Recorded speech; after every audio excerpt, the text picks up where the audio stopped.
Dia de los Muertos honors the souls of the dead in a lively, cheerful celebration beginning on November 1st. It's such a beautiful, beautiful celebration, too. Now in its 21st year, MECA's Dia de los Muertos festival is fun, it's free, community celebration, and it's happening this weekend. Lauren Kelly is live there now with a peek at the upcoming festivities. Hi, Lauren.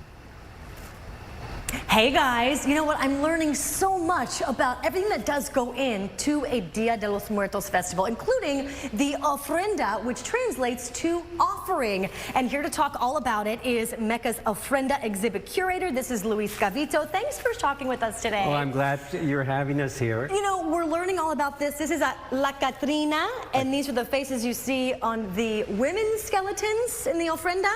Correct. For people who don't know what it is, explain to us about this beautiful exhibit.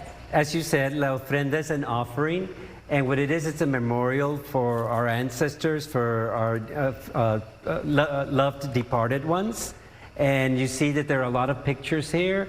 Usually these are Mexican inspired, so we have three-level or three-tiered ofrenda. The first tier is dedicated to the celestial. So usually say a saint, or in this case, the Virgin Mary. Okay. The second tier, you have the pictures of the loved ones. Okay. And then on the last tier, you have things, the foods that they liked, little objects from their lives, trinkets. And so on, trinkets. Now, Luis, I saw over here, we saw a very familiar item from one of my favorite movies, Coco, which was, you know, completely engaging in the ofrendas, but you haven't even seen the movie yet, but you are knowing that Miguel's guitar is here, you have the dog that was Dante, and those all have very specific meanings, not just a beautiful piece of the movie as well. Absolutely. Each part has a significant, like for instance, you see all the yellow flowers. Yeah. In Nahuatl, which is the language of the Mexica from Mexico, those are called cempasúchil.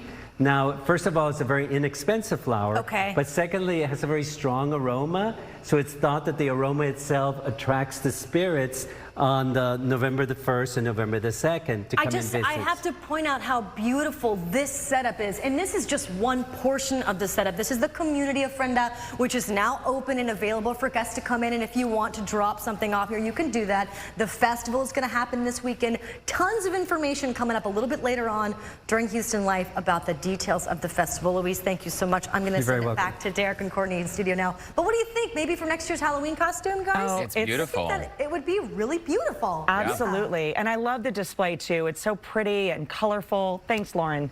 Thanks for sharing that. When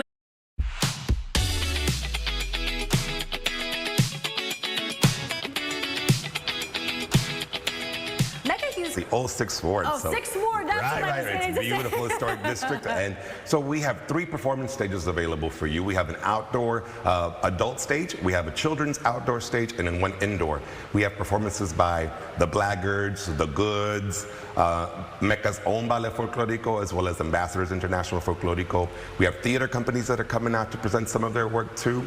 And a great section that we call Viejada, which is more of a procession type that is going to take place on the street, 1900 Kane Street, right in front, with music and dance. Which I think the best part, Armando, is this is a free festival for the community, right? And not only do they get these wonderful performances, there's going to be traditional food, there's going to be face painting. Can you give us a little background on the Sugar Skulls face painting on the faces? Yes, so we have our visual artists here from MECA are going to be leading this booth with some volunteers, and we have options for half a face, full face, but what I'm really most excited about is that cuisine. We have community members. My own mother is making the mole, some of the parents are making the other dishes, so it's traditional cuisine from the Mexico area. You can't get any more traditional, Armando, than having your own mom come out and make food for this festival. I love it. It's going to be so much fun. MECA, if people are interested, stands for Multicultural Education and Counseling through the Arts, and that's where we are here in this historic spot. Thank you so much for the information. We're going to have a great time at the Dia de los Muertos Festival this weekend. All of the info is at HoustonLife.tv. Your mom better save me some of that delicious food, okay? Derek and Courtney, back to you guys in Studio B. Lauren, can we get the crowns there, the flower crowns? I will work on bringing you one back, Courtney, but this is a headdress with the veil. You know, it's absolutely magnificent. A little bit heavier, but nothing that you can't handle, okay? It's fantastic. It is so gorgeous. Thank you, Lauren.